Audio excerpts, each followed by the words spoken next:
Want your kids to have healthy bones? For the first time in his 14 years, my oldest son brought home the bacon with 2 paid summer jobs. Boy, did he relish the reward of the paycheck. He has always spent whatever money he acquired through birthdays or allowance on the newest baseball glove, the hottest pair of basketball shoes, or, dare I say it, candy. But this summer, he said there was something about devoting long days to work that made him want to save his pennies. At the same time, he hit a growth spurt. And comparable to how the paycheck changed his perspective on money, his rapid growth altered his perspective on health. He is much more interested in what will keep him on this upward trajectory. He used to eat without thinking, but now he is making the food-health connection when he chooses what to eat. As an athlete, he is more committed to eating a healthy breakfast. He has 5-hour preseason football practices in the morning, and he wants to have strength and energy for them. While experiencing some pretty intense growing pains, he asked about his bones. I explained that although bones appear to be hard and static, they are made of living tissue that is constantly changing. Little pieces of older bone are continually being replaced by newer, healthier bone. His bones are kind of like that bank account he has been building with paycheck deposits. Throughout his childhood and adolescence, he will deposit healthy tissue into his bones.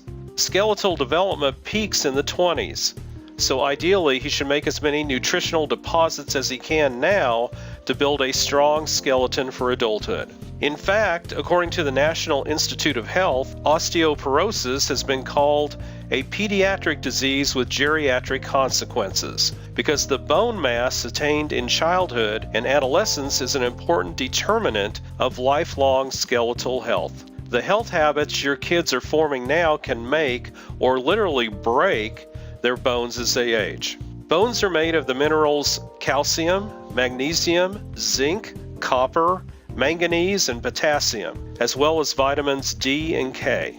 Calcium is your body's most abundant mineral, with 99% found in your bones and teeth, and the all-important vitamin D helps your bones and teeth absorb it. In fact, studies show that only 10 to 15% of the calcium in food is absorbed without vitamin D. Zinc regulates a hormone that supports bone growth, and vitamin K, found in leafy green vegetables, activates proteins that deposit calcium into your bones and teeth while keeping it out of places it doesn't belong.